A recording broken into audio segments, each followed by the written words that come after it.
Hi, good morning, all of you guys. I hope all of you can hear me. Yeah, guys, can you please confirm it? Is I'm audible?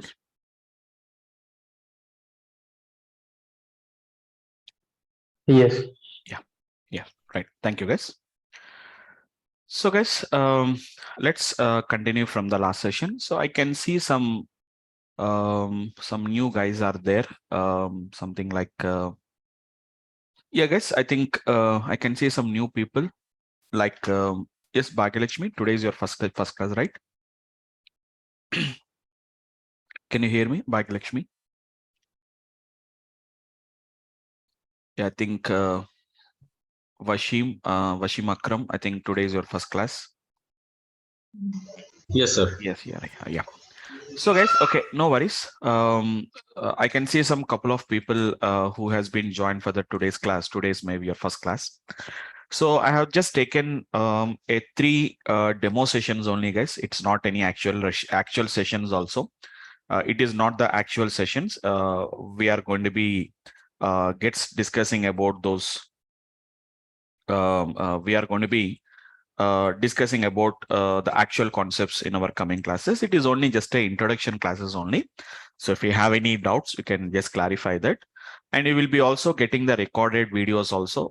Just if you want to go through what has been happened also, my backend team will share you the recorded sessions. Nothing has been happened. So just like an introduction part to what is machine learning, like what we are going to do it in data science. Those are some of the introduction parts only we have been got discussed about that. So once again, if you just go through that, just give me a second. Yeah. So this is what we have been got discussed in my the last couple of classes I have been got discussed. So like what is data science we have been got discussed. I just discussed about data science. So just to get some again, just like an if just like a 5 minutes review of what we have been discussed. If anybody has been joined for the today's class. So data science is all about we are going to be learning a different techniques we are going to learn. It may be a mathematical techniques, mathematical and statistical techniques, and we are going to be learning and using a different type of systems.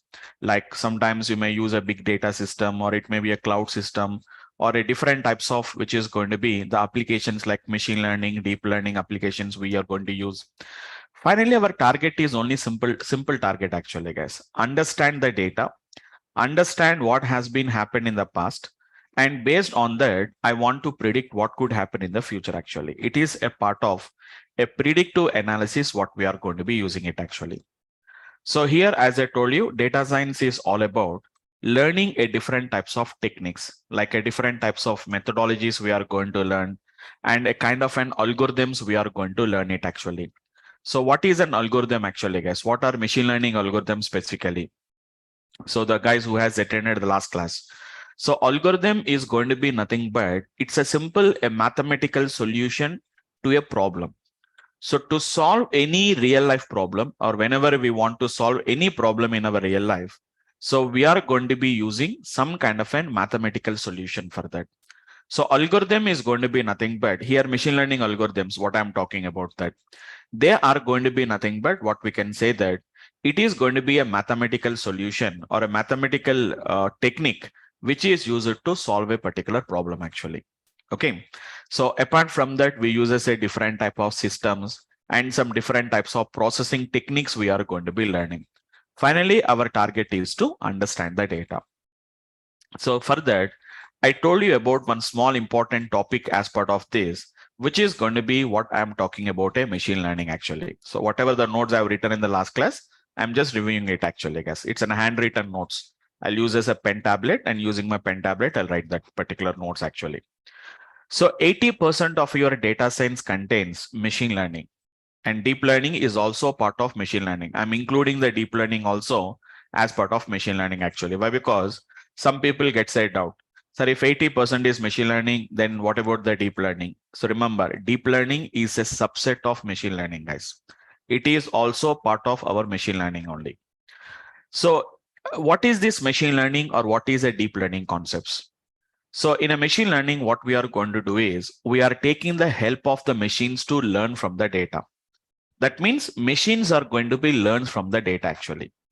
Machines will try to understand the data with the help of some algorithms actually. So depending on the problem you are solving, depending on the data we are using, we are having a different types of algorithms are there. Like yesterday I told you, like whether it is a classification problem or whether it is a regression problem. What is a classification? What is a regression? So guys who has been joined for today, don't worry about that. Why? Because it is only just an introduction classes only. We didn't started with any practical. Maybe I have been using some terminologies, but don't worry. Once again, we'll have a complete discussion about that. So what do you mean to say classification? What do you mean to say regression? So classification is nothing but a process in which we are making the machine to predict something which is going to be a categorical data. What do you mean to say categorical data? Categorical data means whenever the prediction value is going to be something like a categorical value. What is a categorical value? I told you. Like, for example, you are predicting male or a female. Your values predicting is in medical diagnosis, positive or negative, defaulter or non-defaulter in a banking. Email is a spam or whether it is a ham. So email is whether it is a spam or whether it is a ham. So that is going to be what we are going to be calling it as a classification task. So whenever we are trying to predict, we are developing a machine learning model which is predicting a categorical data. It is what we are going to call it as a classification task. So coming to classification task, we discussed about some of the algorithms like a decision tree, KNN, Navi Bayes, SVM, random forest. These are all going to be comes under the classification task or a classification algorithms. What is a regression algorithms? In regression algorithms, we are trying to predict which is going to be a continuous data actually. What is meaning of a continuous value? A numerical value which can spread across a range of data, but theoretically some meaningful range of data. For example, if I talk about the age of a person, it cannot be from minus infinity to plus infinity. It's a value from 0 to maybe 100 or 110 or 120. Not beyond that, it does not goes about that. For example, if I talk about a weight of a person, so it is also going to be some limited, it will be theoretically some meaningful range it will be there. So whenever you are predicting such kind of a continuous data, you are developing a machine learning model for predicting a continuous data, we call it as a regression task. These are the different types of regression algorithms: linear regression, logistic regression, ridge regression, polynomial regression. We have a different types of regression models are there. So just it is an introduction part only. So don't worry if we have joined for today. It may be like a new terminologies for you, which you may not understand it, but don't worry about that. Okay, fine. So like predicting some kind of an house prices, insurance charges, investment returns. If I put this much investment, how much returns I'm going to get it? So what is the salary of the person, height and weight? What is the predicted stock price in the next year or in the next month? All these are going to be comes under the regression algorithms actually. So it's an yesterday I just started with that, but hope you understood how the machines are learning actually, guys. Machines has to be first initially they should be trained. The machines has to be initially they have to be trained actually, guys. So what is meaning of this particular training? I have been got discussed in the last session. I have been got discussed about that. First of all, as I said that, like in our childhood, for any kid, how the teachers are going to be get trained or how the parents will get trained. So showing a fruit and showing the color, it is a red color. So red color is going to be an apple, and whether it is going to be a green color is going to be like an orange or something like that. How do you train it? Same as it is, machines also has to be given some training. But only the thing is, humans does not requires more and more samples to understand them. But machines requires more and more data, more and more inputs we have to give it actually. So like yesterday, I told you one small example for that. So give some images, give some human faces images are there. It is going to be human faces actually, guys. So human faces with the images, and you have to tell the machine saying that the person in this particular image is a female. The person in this image is a male. So these are the images, let us say that. So give the image, and along with the image, tell what is the label in that particular image. Label means it is whether the person is whether the person in the image is a male or a female. If you tell it, then the machines are going to be get trained. We have to give some training first of all. So machines will learn automatically. Why? Because the definition of machine learning itself is we are giving the ability to the machine to learn from the data without having any explicit coding. Without doing any explicit coding, we are giving a kind of what we can say, we are giving some ability to the machines to learn from that particular data. That is the reason why we are going to call it as a machine learning. Machines will study by themselves. Machines are capable to learn by themselves without having any explicit coding actually. So first of all, we have to do some training. First, we have to give some training to the machine. Immediately, the machines are going to learn from the data actually. Immediately, the machines are going to be learned from the data. Immediately, the machine learning models are going to be learned. Training has been given, so the machine is going to be learns actually, guys. Once the machine learns, if you give any new input image, when you give any input image now, once if you give a new image, automatically the machine is capable to tell you, the machine will tell that whether the person in the image is a male or whether the person in the image is going to be a female actually. Okay, so these examples we see it practically in our classroom training actually, guys. These are all not just the use cases which I'm explaining them. These are going to be the practical implementations which we are going to learn in our classroom training. We'll give some images to the machines. Okay, and yesterday I shown you how many images I'm going to give it. Actually, I didn't show you practically, but how many images I'm going to give it to the machine, guys. 24,000 images I'm going to give it. It's not just 3 images, 4 images. I'm not giving just a 2-3 images actually, guys. It is 24,000 images I'm going to give it to the machine, and machine is going to study from this particular data. They will learn. How they will learn, I'll tell you. It is a part of deep learning application. We'll use it actually, because for complicated, it is not that much easy example actually, guys. I'll tell you like how machine learning algorithms and how the deep learning algorithms will differ actually later. This is purely one of the best example of a deep learning applications, where we are going to feed the machine with some images, and with that particular images, we'll give the training. And once if your training is over, once the machine is learns, whenever I give any new input image, if I'll give my own image only, guys. The machine will be trained with some different images. But after training, after learning is over, I am going to feed my own image. My image only I'm going to give it. Anybody, if anybody contributes your image, you can give your image actually. So whenever I give my image, I'll take a snap. I'll just take a snap, and I will just take the one. It's going to be, I'll take a snap of my photo. My snap I'm going to take off my face, and I'm going to feed it to the machine actually. Then the machine is going to tell that I was a male actually. Give any female's image, the machine will say that it is going to be female. But sometimes machine also do some mistakes. Machines are not 100% accurate. Machines are not 100% accurate actually, guys. Maybe they says that we are 90% accurate or 95% accurate or 96%, 98%. Sometimes there is a chances is there. Males will be predicted as a females. Females are going to be predicted as a males also. Some females will be predicted as a males, and some males will be predicted as a females. And that too, when it will happens, we know that.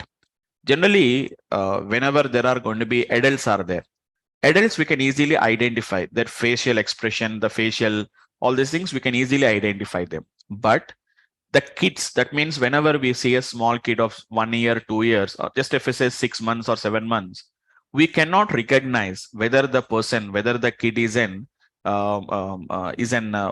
female or a male actually. Why? Because the children, the small kids, we cannot differentiate it. Even machines also do the mistakes. Only in the case of only the small kids only, the machines will do the mistakes. But mostly adults is going to be 100% accurate. They will predict it 100% accurately. They will predict actually. So we'll see that example in our practical application. In our classroom training, we are going to be doing this one actually. Not only that, we'll also going to do some other examples also, like facial expression actually. That means whether the person in the whether the same human faces only, which is going to be what we are going to call it as a facial expression actually, guys. That means whether the person in the image is smiling or whether the person in the image is angry, or whether it is some expressions actually, guys, not all of them. So angry, it is going to be fear, or it may be happy, it may be a neutral, okay, or it may be something like a disgust, okay, something like that. I am going to be using some kind of an facial expressions I'll use this actually. So whether the person in the image is an angry or a fear or a happy or a neutral or disgust or something, I'm going to predict it actually. 5 to 6 expressions I can predict it actually. So for that, again, the same thing actually. Again, same human faces I have to give, but along with the human faces, I have to label not like a male and a female. So whether the person in the image is angry, whether the person in the image is happy, or whether the person in the image is going to be neutral, I have to label them. I have to label them. I have to tell. So these are the images of angry people. These are the images of happy people.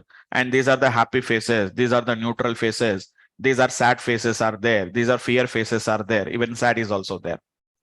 Okay, like that, once if you label them and feed the data, then the machine studies them actually. Simply if you give the human faces and ask the machine to study, they can't study that. I have to give some image, and what is that image represents, what is the data represents also, I have to tell that. So as I told you, like for example, in a banking applications, predicting the defaulters and non-defaulters. So who is going to pay the EMIs, who is not going to pay the EMIs. So we have to feed some inputs actually. So defaulter, non-defaulters, we cannot identify with the help of the faces. With the help of the faces, we can't differentiate it actually, guys. By looking at the face, we can't differentiate it. By looking at the face, we can identify whether the person is a male or a female, or what is the facial expressions, I can recognize it. But whether they are defaulters, non-defaulters, okay, that we cannot recognize it. So for that, we require a different type of data is going to be required actually, guys. What is the data actually? How do you label? Okay. How do you label the 24K images? Okay, so yeah, I think right. I think who is this? Just a second.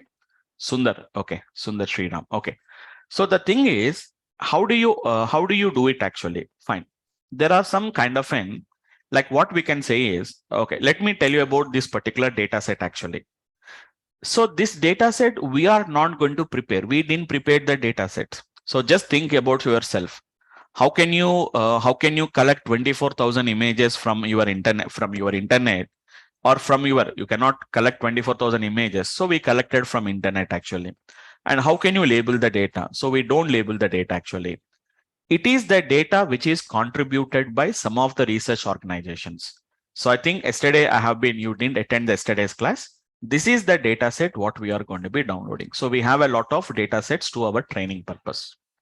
So for our learning, you don't really to work with that particular data actually. So these are your 24,000 images where we are going to be having somebody has been already labeled the data. Yes. For example, I got maybe let us say that you want to collect your own images. And if you want to label your own data, then it is a little bit tough. So for that, there is going to be some kind of a data annotation tools we are going to be having it actually. So whenever we use this data annotation tools, automatically they can do that kind of an applications actually. Okay. So can you see there are going to be different types of data annotation tools we are going to be having it actually. If you feed that particular data or that particular images, one of that is going to be V7 Labs. So you can just get some idea about that, but it is going to be a very higher level application actually. So if you want to work with them, so we are having a different types of this kind of what we can see is just give that particular image and just feed that particular data to the tool. Automatically, it is going to be doing this actually. So if you can see train and AI segmentation, which is going to be the applications online. These are going to be AI based tools actually, guys. Okay, so don't worry about that, but you can see some kind of a terminologies like model, training. Okay, you can see it now. So some of the terminologies, what we can say it, what we can talk about that. So either the data is going to be contributed by somebody. The data was already contributed by somebody. I'll show you the data set for us if you want. So this is my data set actually, guys. Just I'll show you the data, what I have been having the data set actually. So let me show you. This is the data. I'm having my project. I'm having a project. So there we are going to be having, these are the images actually. So see, these are all my 24,000 images, but this has been contributed by somebody. I didn't collected any data and didn't label the data. Even that the technique is called as a data annotations. Okay. And if you see the data with me, same data is available with me, which is going to be age_gender.csv file. So already the data was available in a CSV format also. So don't worry. I'll tell you, I'll make you understand it later. So this is going to be the same data, the same images, whatever I have shown you the images, now they're available in a CSV file with me. In that CSV file, you will be having the pixels data, the pixels of the images, and also not only the gender, even we have a gender is there. You can also have a race, and we are also having the age actually. This is your image file name. You this file name, you can find it there. These are your pixels data. Whatever the data was there, that particular pixels data is going to be available here now. Here we have the gender is there. So somebody already labeled the data and given to us. Same as it is, I told you about facial expression now. So there is going to be a facial expression data is also there. So that is going to be where data set is going to be, sorry, just a second. It is going to be FER 2013.csv file. This is another data set we have it actually, where we are having the facial expressions are there. We are having a facial expressions. This data set is called as an FER. What is that? FER stands for facial expression recognition. We are doing a facial expression recognition is going to be what we are going to be doing this. Here 34,000 images are there. It is not containing 20,000 images. It is 30,000 image, 34,000 plus images are going to be there actually, guys. See, it is taking a lot of time to open the file also. It is taking some data to open that particular file. So this is the data actually. So you can see that emotion. So they don't have any emotion names, like labels are like 0, 1, 2, 3. We have it actually. Don't worry about that. This is your pixels data. So it's too early to discuss with this. Why? Because you will get confused with that. If you're already having some knowledge, well and good. If you don't have the knowledge, the people will get a confusion with that. How many images we have it actually, guys? How many images we have? 35,888 images we have it actually. It is 35,887. Why? Because one header, if I remove 35,887 images, we have it actually with all labeled data actually. So data annotation is already done actually. So hope you got it, Sundar, right? Yes, Sundar. So you are going to be using the data which is already labeled with us, or we are going to label it with the help of some data annotation. That is also one kind of a skill only. We can do it actually. So we have a lot of data sets are there. So if you go to the applications, you can get it actually. As I told you, FER data sets. So if you want, you can ask what is going to be FER data set actually. What is this FER data set is going to be nothing but a facial emotion recognition is going to be the data actually. So this is the data set what we can see. FER 2013. So I downloaded it from the Kaggle only. So these are the images actually, guys. So directly we have the images actually. So these are the angry images. See, these are all images only. These are all images actually. What type of images there are going to be? There are going to be the angry images what we are going to be having it actually. So like that, we can just see whatever that particular data is going to be there. I told you, there are 6 to 7. 0 stands for angry, 1 stands for disgust, 2 stands for fear, 3 stands for happy, 4 stands for sad, 5 stands for surprise, and 6 stands for neutral. Like that, you can see the data actually. Angry images. Do you want to see happy images? These are your happy images. So this is your happy images data actually. So the happy faces, what we can see, the images, what we can see that. But they have been compressed the images and they have been given to us. So if you want, you can see there. It's a 48 by 48 pixel. Grayscale images. Right now, maybe you don't know what is a grayscale images. It's some black and white images. Colors contains only 2 colors only. 48 by 48 pixel grayscale images of faces. The faces has been automatically registered so that the face is more or less centered and occupies about the same amount of space in each image. The task is to categorize each face based on the emotion shown in the facial expression into one of the 7 categories, what we can see that. So really, if I want to do the same example, just I'm telling that application actually. Somebody has already trained it. That means somebody already trained the data set and they already given the model to us. If you want, for example, if anybody asks me to find out the facial expression, I don't do any training from my side. Directly in the Python, we are having a library called as a module called as an FER module is there. So somebody, that means some community, it's a nothing but an open source community has contributed to the Python. So if you use this library directly, if you just pass the input, automatically it will tell you where is the face location is there. It will tell you where is the face location is there, as well as even it is also going to tell you like what type of emotion that person is going to be showing that. So if I say just an example, angry is 2%, disgust is 0%, fear is 5%, happy is 16%, neutral is going to be 9%, and sad is going to be 27%, surprise is going to be 41%. Something like that, it will give some output to us. This is somebody they have been already trained it actually. Somebody already trained and they given the model. If you want, you can also contribute such kind of a libraries to the Python community.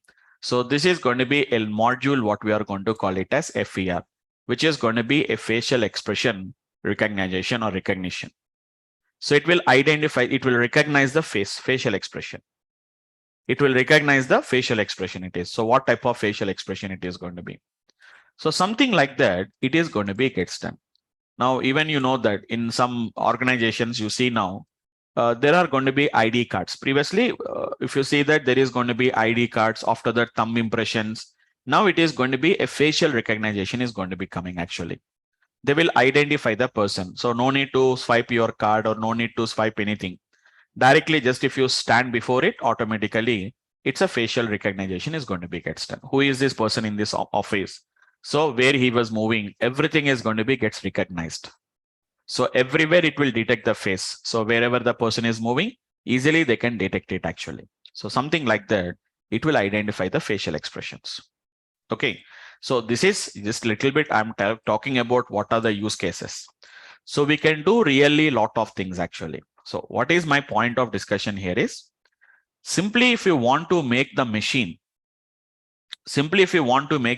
to learn, you first of all, we have to feed some data to that. Unless and until you don't feed the data, we cannot make the machine to be get trained actually. So this is your data. This is going to be nothing but your data. And this is going to be nothing but your label. So what they belongs to, we have to say that. For example, in a banking, defaulters, non-defaulters application, I want to do that. So for that, I have to first of all feed some data to the machine. How do you detect the defaulters and non-defaulters? We have their customers' data, like what is the age, how much salary they are earning, okay, and let's say how much loan amount they have been got taken, and how much is the duration of the loan amount. Okay, apart from that, like whether he was staying in a rented house or whether he was staying in a house type it is going to be. So like that, we are going to be having some information and status actually.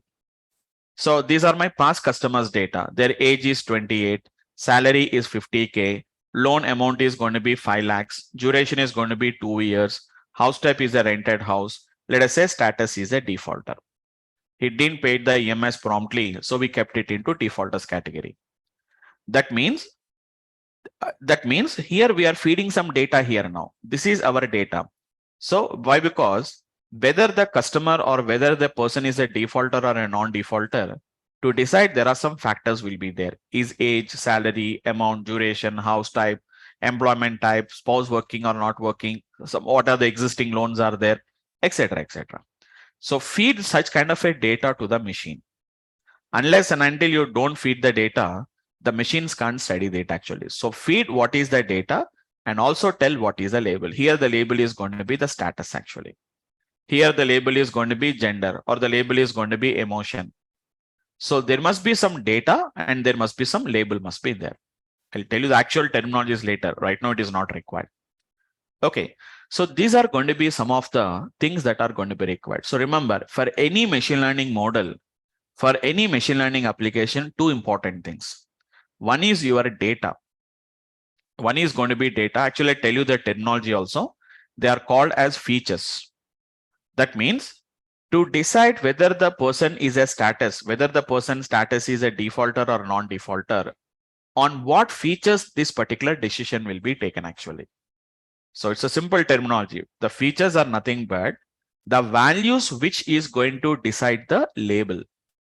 The values which is going to decide the label is going to be nothing but what we are going to call it as the features.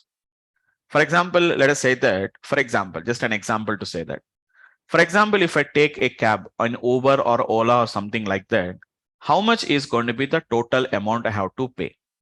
So this amount to be paid is going to be depending on the various factors, like which is going to be how much distance we have been traveled.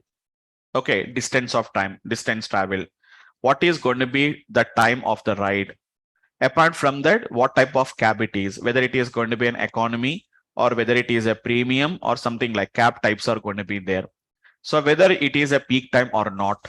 So there are some factors will be there. So using these factors only, we will decide the what is the amount we have to pay it actually. So these are nothing but what we are going to call it as features.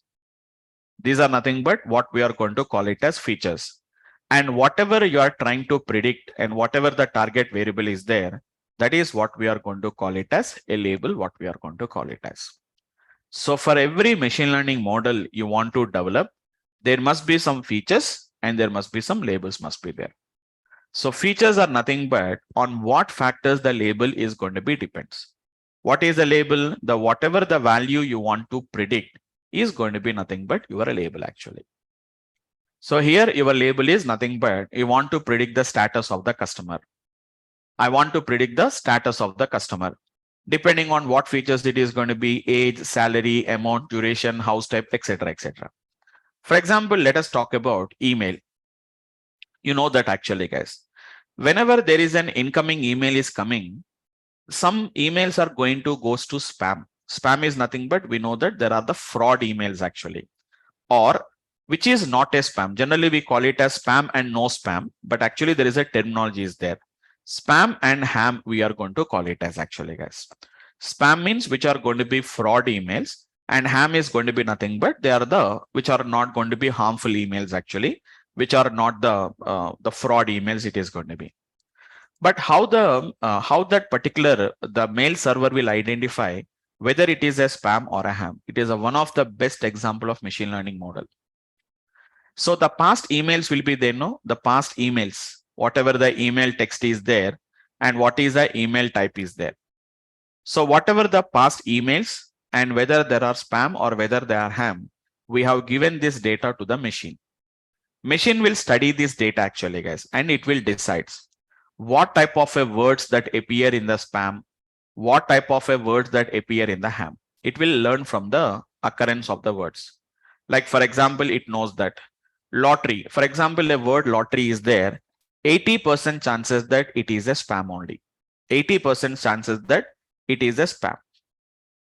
If the word lottery, prize, okay, or something like a one, we are having something like a pay, subscribe, all these are going to be some of the words which mostly appear in the spam message.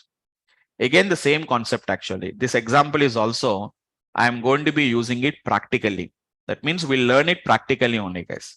It is just not, I'm just telling like it is an use case, which in real application they will use us actually. We'll do it actually. We are going to do it practically in our class. In our class, we are going to do it practically. And I'm going to do this as part of NLP because emails are going to be comes under the text data, right? Email means how the email data will be there. Some kind of a text data you will be having. Some kind of a text data. So which is going to be hello, how are you? Okay. Something you got a lottery, pay now, get 50% discount. Okay. SMS alerts are there. Something we are going to be talking about that. It's on how I have done does not matter. So NLP, I'm going to do it with the help of two languages. I do it actually. One is by using Python and one is going to be doing by R. We learn two languages here actually, guys. In our course curriculum, we are going to learn two languages. Okay. Mostly 90% it is going to be 90%. It is going to be completely we depend on the Python. The remaining 10% will depend on two languages, guys. One is R language is one And the other one is going to be nothing but it is going to be Spark. Spark is not a language. By using the Spark machine learning libraries also, we are going to be implementing some machine learning applications. I'll implement it. But code is going to be Python code only, guys. Spark is not a language. Spark is a framework which is used to handle large volumes of data. So using Spark and machine learning libraries also, we can implement it by using any language. I can implement Scala, I can implement Python, I can implement R, I can implement SQL. So in Spark also we'll use Python only. Okay, so just for a small timing, that means just it is not to make you any confusion with that. So this is going to be one of the example we have been done recently by using the Python code actually. So R code. See guys, these are the words that are going to be that appeared in our emails. These are the words actually, guys. See the words like which is going to be SMS, look, lottery, apply, going, pair, care, okay, pay, care, array, sorry, alerts, beautiful, Bangalore, take, now, leave, discount, free, will, hello. These are the words that appeared in my emails. Yes, these are my emails actually, guys. These are my emails or SMS, whatever I'm talking about. These are going to be the words what I have been got used it actually. So for that, this is my R script I have been written. It's an R script. Don't think that it's a lengthy script we have been written. It is going to be just line by line we have written. It has been became this much script. It has been became actually. So the machine has been trained. The machine has been given a training such that it will predict whenever a new email or SMS comes, whether it is a spam or whether it is a ham, it is going to be predicts it actually. So don't worry about all this code. We'll see it in our actual classes. Okay, just to show you that kind of an applications. So this is another application actually, guys. So this application is nothing but we have been extracted the words from the Twitter. The tweets we have been extracted actually, guys. This is we extracted the tweets from the Twitter. I didn't written any. Somebody has not at the live. I have been extracted the data actually. So I have been extracted the data from the Twitter. And I have been used the words like which words are going to be most frequently used. It was not there, but we can do it actually. So it is going to be what kind of a words that are going to be there. You can see it actually. So it is currently the tweets which are based on a keyword called as an stock market. So depending on the stock market keyword, it is going to be predicting actually. So recently some incident has been happened, no? Like stock market, it has been down. The Adani groups and all these things has been, we are having a lot of news on that actually. So on that day we have given this. So depending on that, we have got this particular information. So this is one technique to extract the data from the Twitter. So Twitter data actually, guys, we extracted the tweets from Twitter and we are using that particular tweets for our analytics actually. These are all part of NLP related applications. We do it actually. These are all our course curriculum and as part of our class program only, we are going to be learning it actually. These images also, these images I told you, know, that also we do it practically. So all these are our practical use cases, which we do it in our classroom training, what we are going to do that. So finally, I want to make you one understand for this actually, guys. So whenever you want to perform a machine learning or whenever you want to make a machine learning to machine to be get trained, our main task here is to prepare your data. Mainly important is that data. Actually, I told you, features plus what is our label is important. So whatever the data it is there, whether you work with images, whether I told you, you can work with images, you can work with audios, you are going to work with audio, you may get it out. Sir, from audio, how do you get the features actually? We have it. We have some techniques are there. Audio is a little bit higher level for us, so we don't much concentrate on that. Images, we can get it actually. From images, how to get the features actually? Images are made up of pixels, guys. Images are made up of pixels. We all of you know that. So when you talk about our cameras, so 8 megapixel, 50 megapixel, 64 megapixel, we are going to call it as no. So which is going to be megapixels, what we are going to call it as. An image is going to be made up of pixels. So we'll work with that also actually, guys. We'll play with the images. We will play with the images actually, guys. We'll learn some kind of an, like what we can call it as, what we are going to be doing here is some kind of an working with images.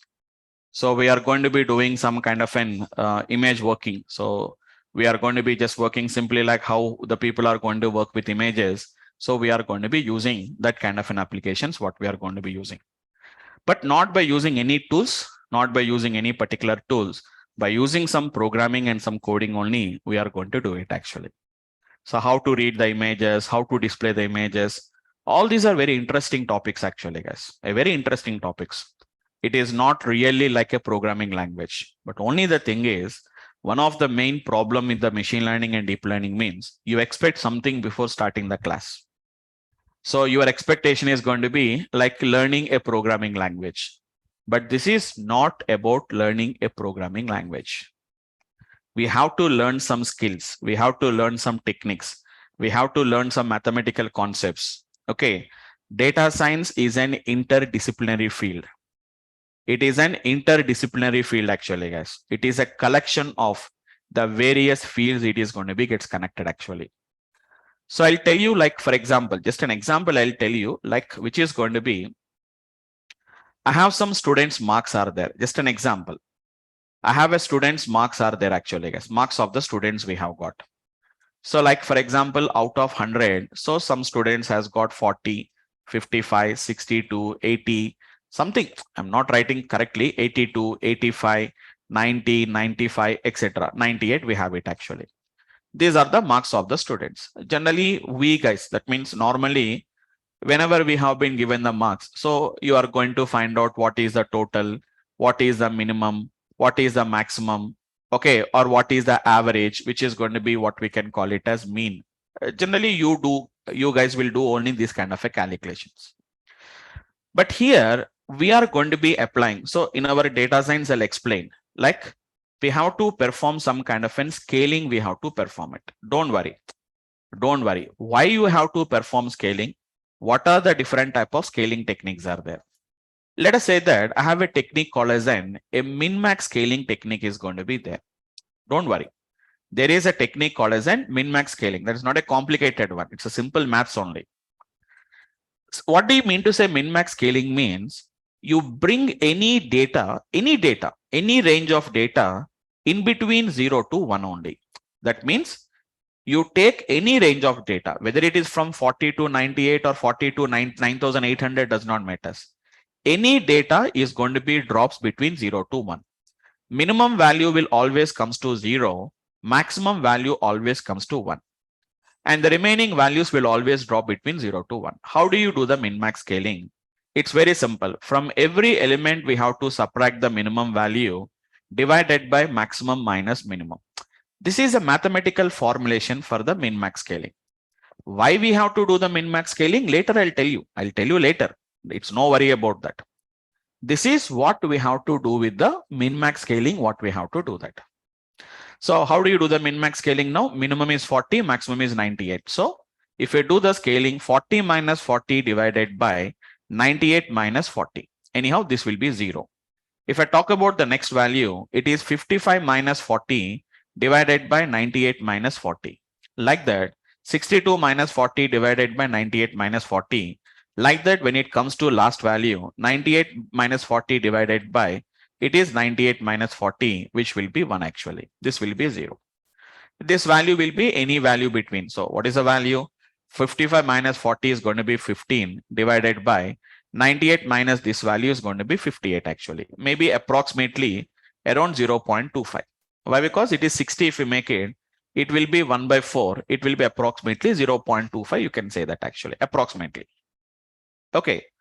Here the technique here is, don't worry about how to write the logic for min-max scaling. Don't think that I have to write the code for this. I have to write the logic for this. You don't write any logic for this.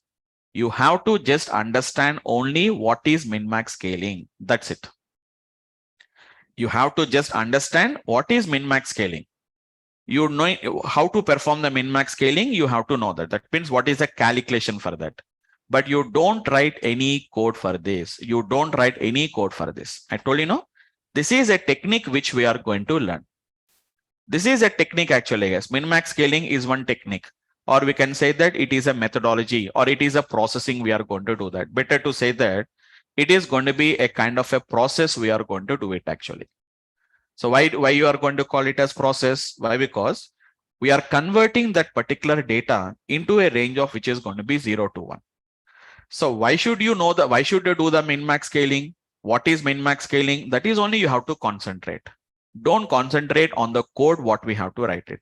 So don't think that you have to write a code, you have to write the formula, and you have to give the input and do that. All these things not required. All these are not required. So to perform these operations, we have some help of, we are going to take the help of the Python. You may get a doubt, sir, Python is also a language, no? So don't want to write any code. We'll write some code that is not called as a code actually, guys. I call it as a script. So it's like a small instruction to the program actually. I write a small script, we are going to write it. Using that particular script, we'll perform that operation actually. So don't worry, I'm just showing you, like, don't worry about that. I'm just showing you like how it is going to be gets done. So don't worry about that. I'll I'm opening a Jupyter notebook. Okay. So how to install the Jupyter notebook, I'll tell you. So in the first 1 or 2 classes, I'll start with the Jupyter notebook.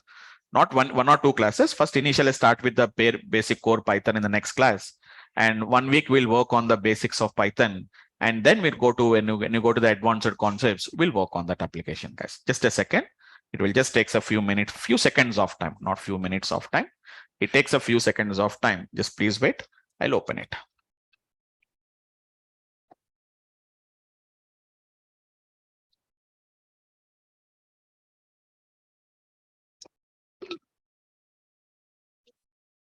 So don't worry about them, guys. Okay. So just I want to show you like how we are going to write the code, because so many people get set doubt. I was a non-programmer, sir. I don't have any idea about any programming language, or I have been working from last 5 years on MBA. As an MBA graduate, I'm working.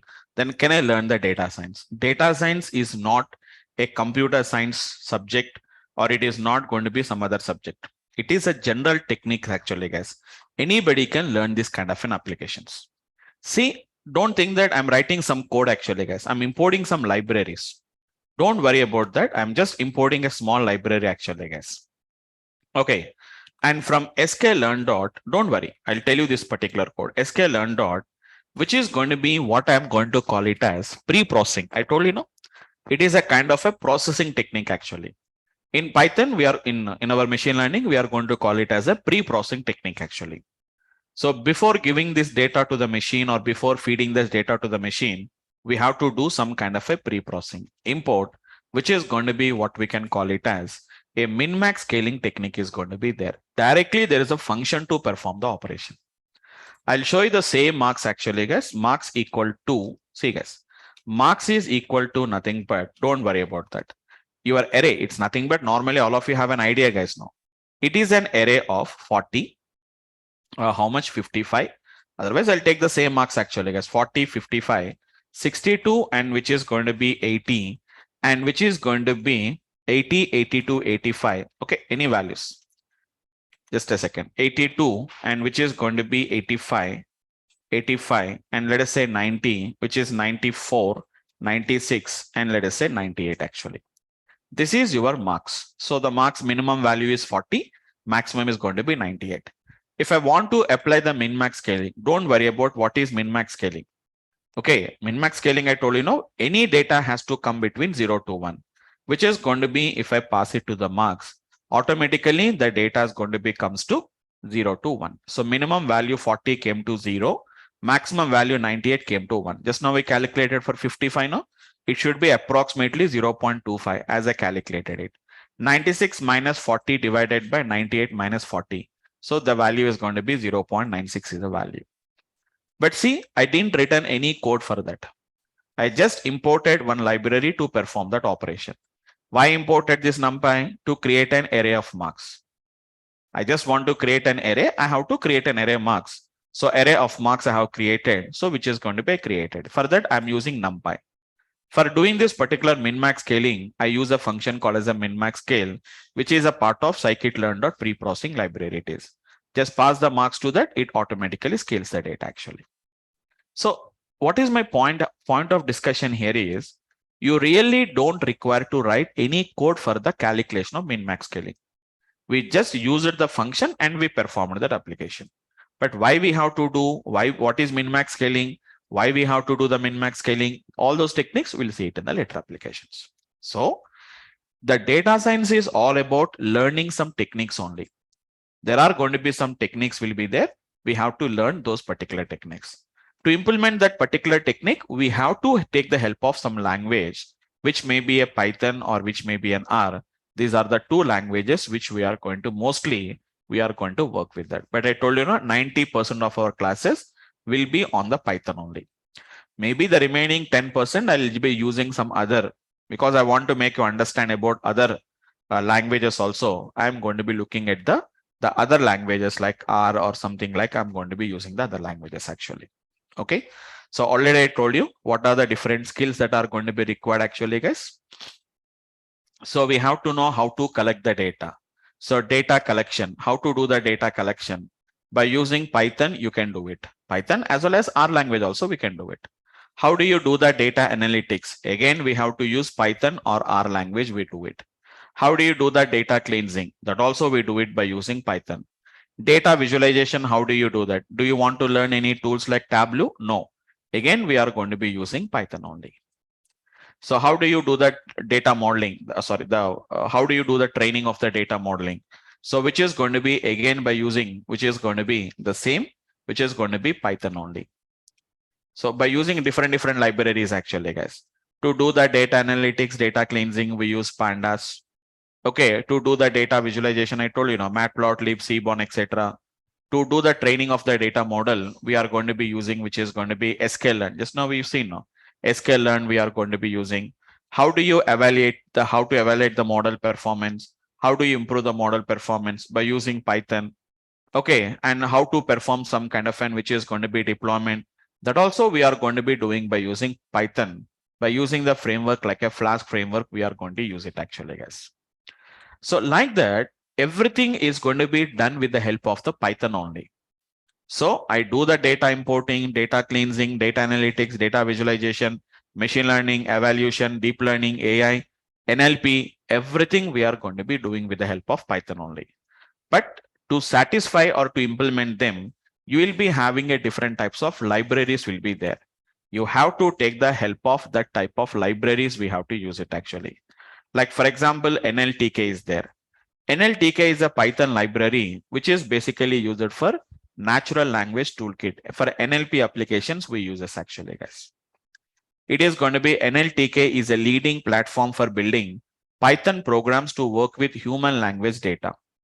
It provides a easy-to-use interfaces to over 50 different corpora and lexical resources such as WordNet, along with a suite of text processing libraries for classification, tokenization, stemming, tagging, parsing, and some kind of it's language discussion. It's a NLP libraries actually, guys. Natural language processing with the Python actually. So all these are going to be done with the help of NLTK. If you want to do some kind of a machine learning and deep learning applications, we have something called as an sklearn is there. sklearn is a Python library, which is basically used for machine learning actually, guys, which we are going to call it as scikit-learn. See the terminologies, classification, regression, etc., etc. Just now we have seen pre-processing, we have been got done actually, guys. Just now we have seen pre-processing, we have been got done. If you open the examples in pre-processing, we can see them. What is going to be min-max scaling? What is going to be standard scaling? All these are going to be part of your pre-processing techniques they will use us actually. Okay, so just I'm talking about some kind of an applications. If you want to do some kind of a deep learning applications, we use which is going to be Keras. Keras is going to be one of the library what we are going to be using basically for deep learning applications. For deep learning applications, we use which is going to be what we can call it as this one actually, guys, which is going to be nothing but the Keras. Keras, TensorFlow. This is actually TensorFlow icon actually, guys. This is Keras. So actually the Keras is going to be the interface for the TensorFlow actually. So this is going to be TensorFlow, Keras. So TensorFlow is basically developed by the Google AI team. It is an open source, but which was developed by the Google AI team, has been developed this particular TensorFlow. It is again the same thing, which is going to be a deep learning applications. We can do it actually, guys. So prepare your data, build your ML models, deploy your models, all these things. Even PyTorch. PyTorch is developed by Facebook. So PyTorch is going to be developed by the Facebook actually, guys. So that is going to be another library which we can see it actually. This is PyTorch. It was basically developed by the Facebook AI team that has been got developed this one applications. Okay. So these are going to be some of the, just I'm telling that what are the resources that we are going to be using as of this particular applications, what we are going to be using it actually. So companies and universities using the PyTorch, Amazon advertising is using Salesforce, the Stanford universities, and it was basically developed by the, it is developed by the Facebook AI team has developed this one actually. So this is about this particular, what we can, it's an open source. It is an open source and this has been developed by, it is an open source community. It has been got developed it actually. That is what we can talk about them. Okay, so these are all the resources that are available in Python to work with all these different types of applications. So it is not just learning a programming language, just learn a language and go away. It's not like that. You should be putting a lot of practice. Hands-on practice is required. Main important is exploration, because I cannot discuss all the things within the session, in the training sessions. So a lot of exploration is going to be required. Whenever I talk about a topic, try to explore more and more things. Mostly it is going to be self-learning. So self-learning means I'm not saying that you have to learn by yourself actually. I will teach you a concept. Remaining you have to learn by looking at the blogs and all these things. I'll tell you some online resources will be available. You can learn and you can explore more and more things for spending that time. You have to spend a lot of time on that. So maybe one and a half hour class is my training, my classroom training. To practice that another 1 hour, to explore another 1 hour. Like that, you have to just allocate some timing. Just if you come to the class and just go away, you can't understand, you can't remember any concept, you can't implement it. Okay, so that is going to be all about these particular applications. And as I said that no, we are going to be using Python. So I'll start with the introduction to the Python in the next class. In the tomorrow's class, I'll start with that. Just for today, we'll end up here. So with that, I'll stop with all my demo classes. Actually, today we have a plan to start with the Python, but some part of discussions has been came. So tomorrow we'll start with the introduction to Python. So we'll start 1 or 2 days, just a small introductions. Then we can start with the practicals of Python. As I told you, some core Python concepts are required, guys. 2 weeks, we are going to work with the core Python concepts we are going to learn. After that, we are going to be enter into the prerequisites of machine learning, like NumPy, Pandas, and Matplotlib. So these are all prerequisites actually, guys. Without knowing them, we cannot go for Matplotlib. Okay, so first we have to cover all these things, and then we'll go to the machine learning applications. Okay, so it will take some time, guys. 1 month, more than 1 month, it will take to complete all these things. After that, only machine learning will start actually. Okay. So that's it from my today. So that's it from my side for the today's session, guys. So if you have any questions, somebody has been joined for the today's class. If you have any questions, so if you want to discuss, I can discuss. I have some time. So that if you have any clarifications, I can clarify, and we can continue in the regular classes from tomorrow, guys. Right. Anyone, guys, any questions if you have, feel free to discuss with me. Hello. Yes, Kajal. Yeah, Vamsi, yesterday we got from backend team, we got the syllabus. Okay. You have shared me and they also shared the syllabus. Okay. Yeah. So going to cover those syllabus, right? Yes, one second. Voice is, yeah, can you repeat it once again? I lost your voice. Yeah, from backend team, yesterday we Okay. got syllabus link that the topics which is going. Okay. Yeah. So can you open that if you have that? Yeah. It's generally what will happen here is that's whatever that is there in the online, they will share it actually. So that is there in the DURGASOFT online. So in DURGASOFT online, whatever the course curriculum is there, that course is going to be, I think they have shared that link with you, right? Yes, the link they shared. Link shared that, yeah. Just a second. Okay, if you want, I can copy that link and I will. Yeah, no problem. I know that. Just take a second. Right, this one. This is the link. Yeah. Yes. Yeah. So we are going to cover all this, right? Yes, all these things. The same thing will be there in the course curriculum, what I have been shared with you also. topics is going to be and after that you have shared Azure ML also. I guess those things, those those are topics additional. That is not that much addition. That much things are there, not there. No. So you have some Azure, because it won't take that much 10 days or 20 days for that actually. Just in Azure ML, how do you work with that? Same techniques we'll do by using drag and drop options. We do it in the Azure ML. We have the application is there. So even Power BI is not there here now. So they are just additional topics we are going to be covering. But remaining techniques are going to be the same thing. What we are going to be having is there. No. Okay. Yeah. Okay. Fine. Right. Yeah, guys. If you have any questions, guys, still.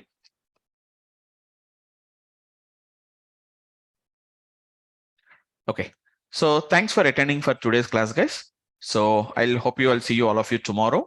If you have any doubts, you can just contact me, guys. As already yesterday, I shared my number. So once again, I'm sharing my number. If anybody if you have any clarification or any doubts, you can just contact me, guys. So this is my number. I'm just sharing with you all of you. So 8080771117. This is my number. So I have been just posted in the chat window. You can just get it from the chat window, guys. Okay. So if you have any questions, feel free to discuss with me, guys. So thanks for today, and I'll see you tomorrow. Same time, same link, guys. Thank you all of you, guys.